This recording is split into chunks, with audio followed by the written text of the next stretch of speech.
Truth is there are too many. Lisa Marie Presley was an icon, a role model, a superhero to many people all over the world. The headlines had barely faded from Lisa Marie's funeral when something unthinkable happened. Something that split Elvis Presley's family right down the middle.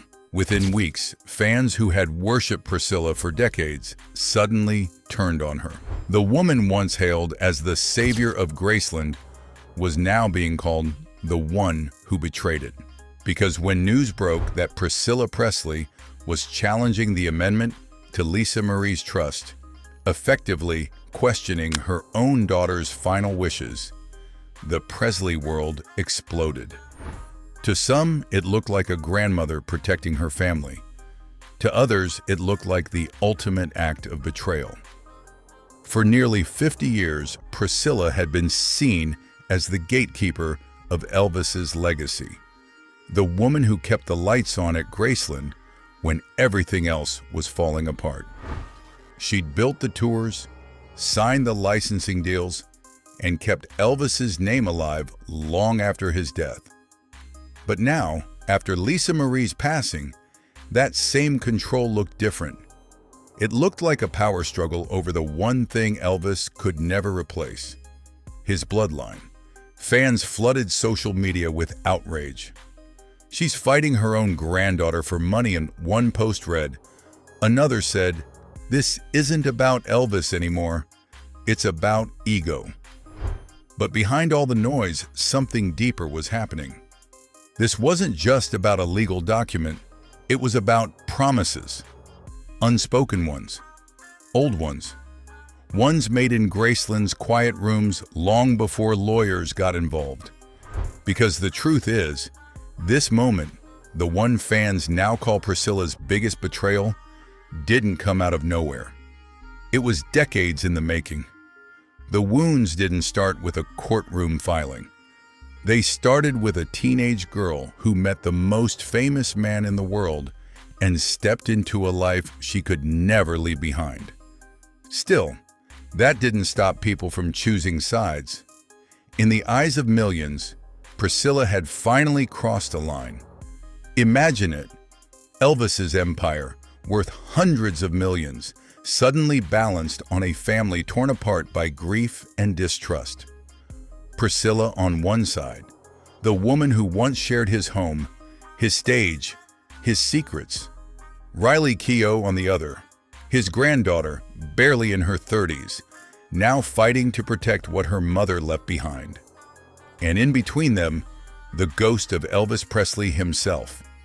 His image still earning millions, his name still echoing through every courtroom document, every fan page, every family argument. For years, fans believed Priscilla had been the glue holding it all together. But now, that same glue was starting to look like a chain, because every decision she made, every statement she gave, seemed to pull her further from the role of grieving mother and closer to that of calculating businesswoman. Was this really about honoring Elvis, or keeping her place in the spotlight he built? That's the question that ripped through the fan base. And maybe that's why this story hits so hard. Because to those who grew up loving Elvis, the Presley family wasn't just another celebrity dynasty. It was home.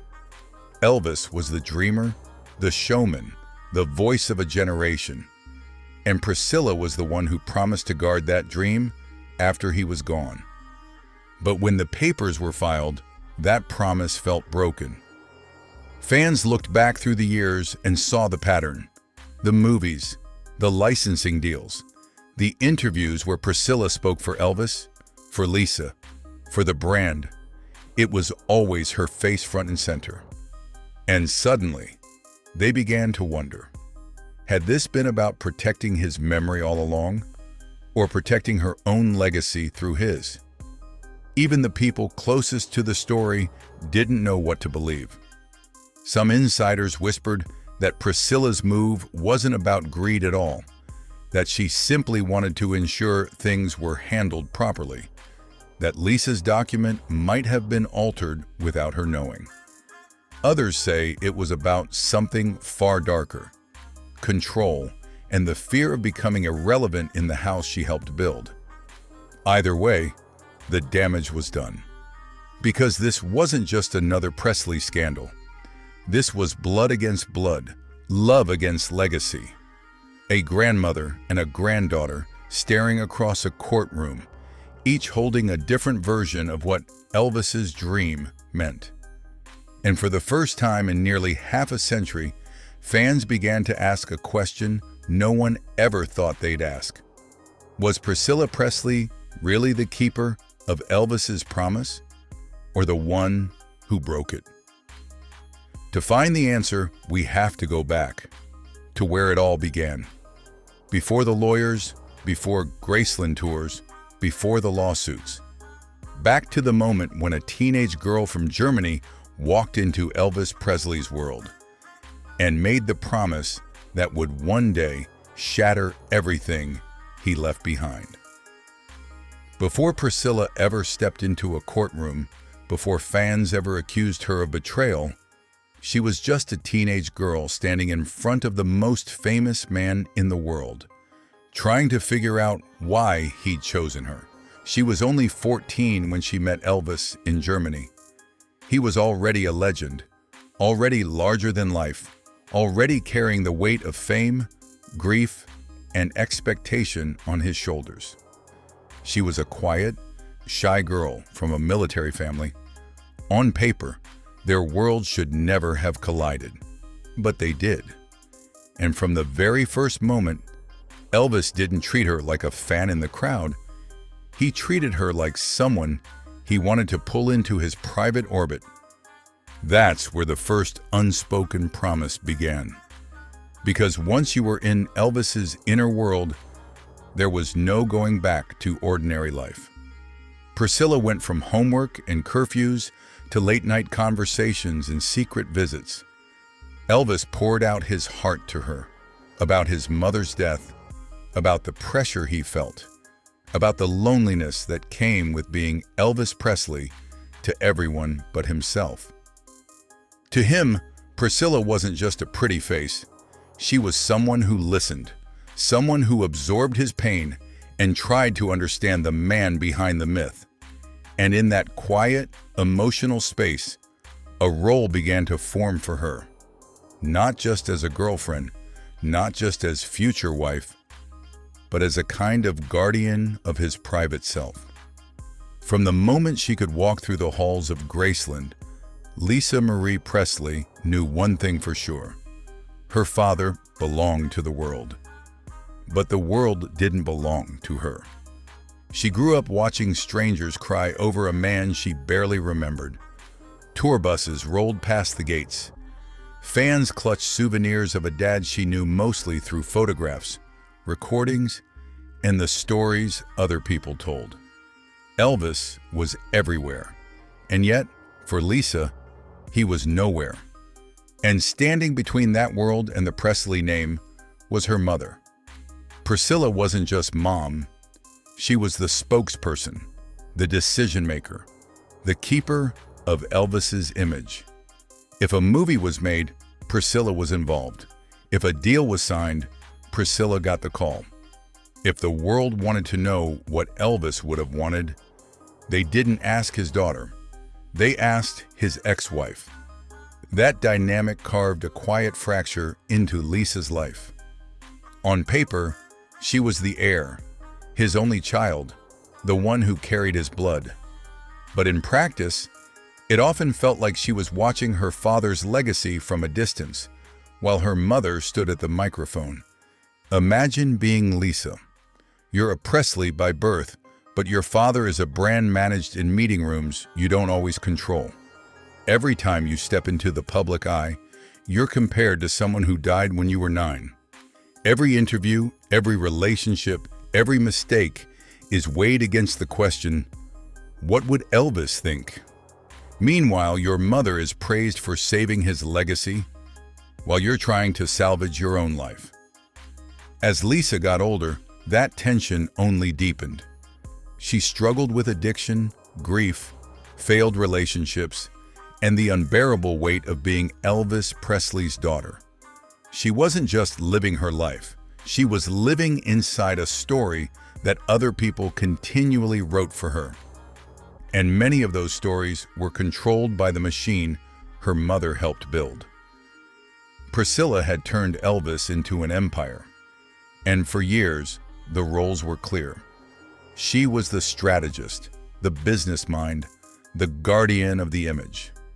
Lisa was the heir, yes, but also the wounded child trying to make sense of all the chaos that came with that inheritance. At first, Lisa accepted that dynamic. Maybe she even needed it. While she spiraled, her mother kept the estate standing.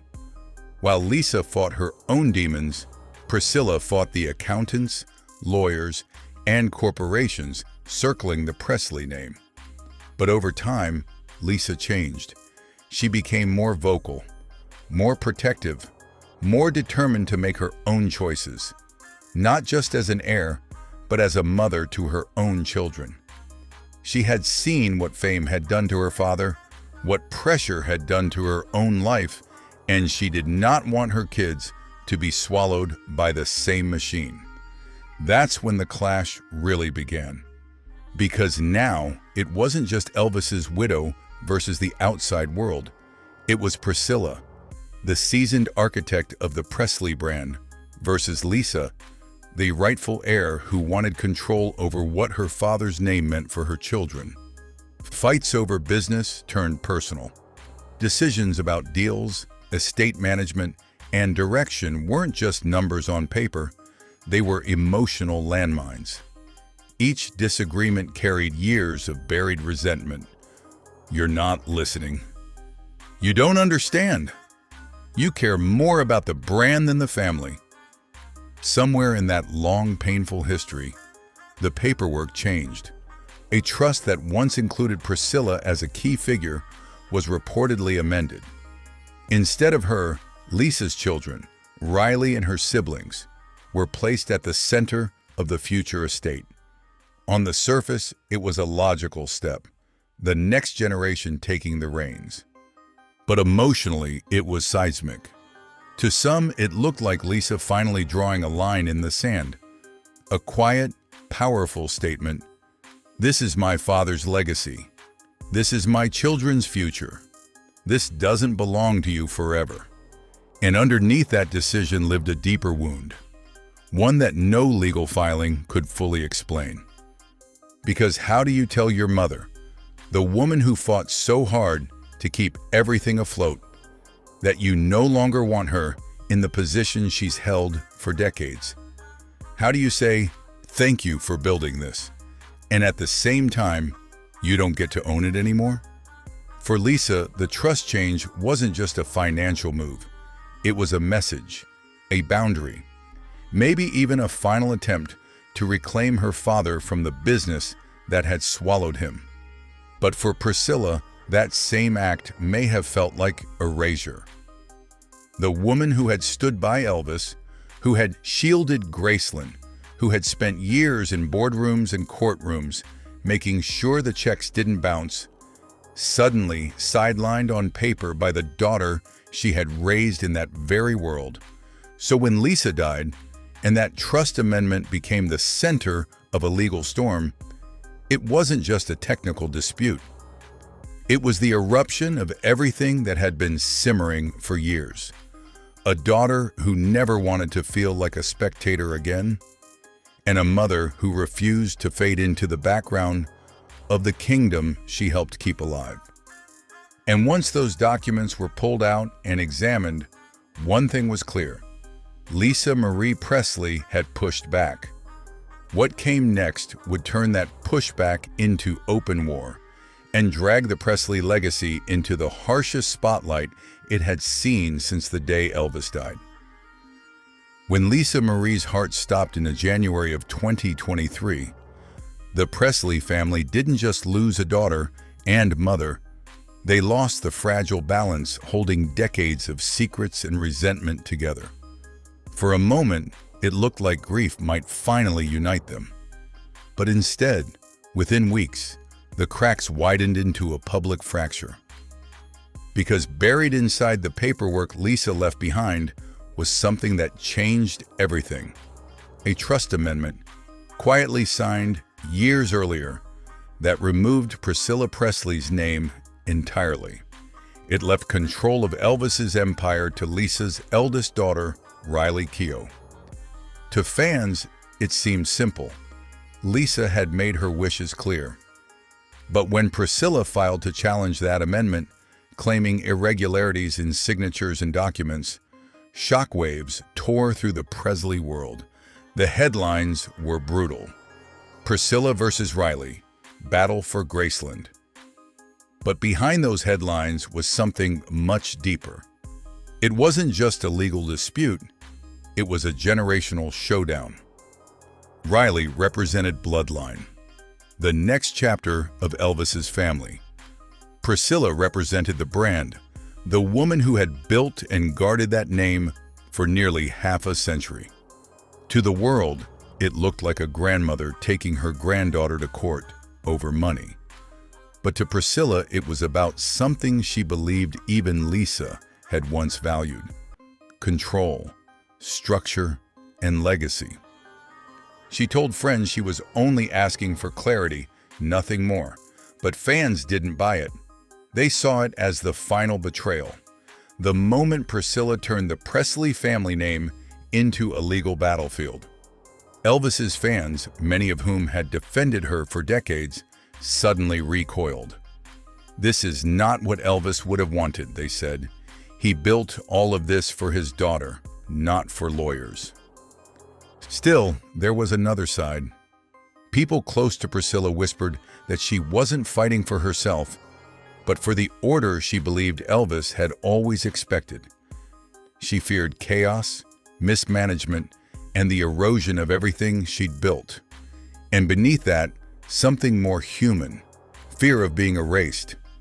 Because for 60 years, her entire identity had been tied to one man's name. She was no longer the girl from Germany, no longer just a mother. She was Priscilla Presley, the keeper of the myth. And now, for the first time, someone else, someone younger, was being handed the keys to that myth. Riley, meanwhile, was caught in an impossible position. She adored her grandmother, but wanted to respect her mother's final wishes. To fight would mean risking the bond she'd always cherished. To surrender would mean betraying her mother's memory. For months, the family quietly negotiated. Behind closed doors, lawyers met, documents were reviewed, and emotions ran raw. Finally, they reached a confidential settlement. The legal war ended, but the emotional damage was done. Publicly, they presented peace, smiles at memorials, polite statements about unity. But privately, something fundamental had changed.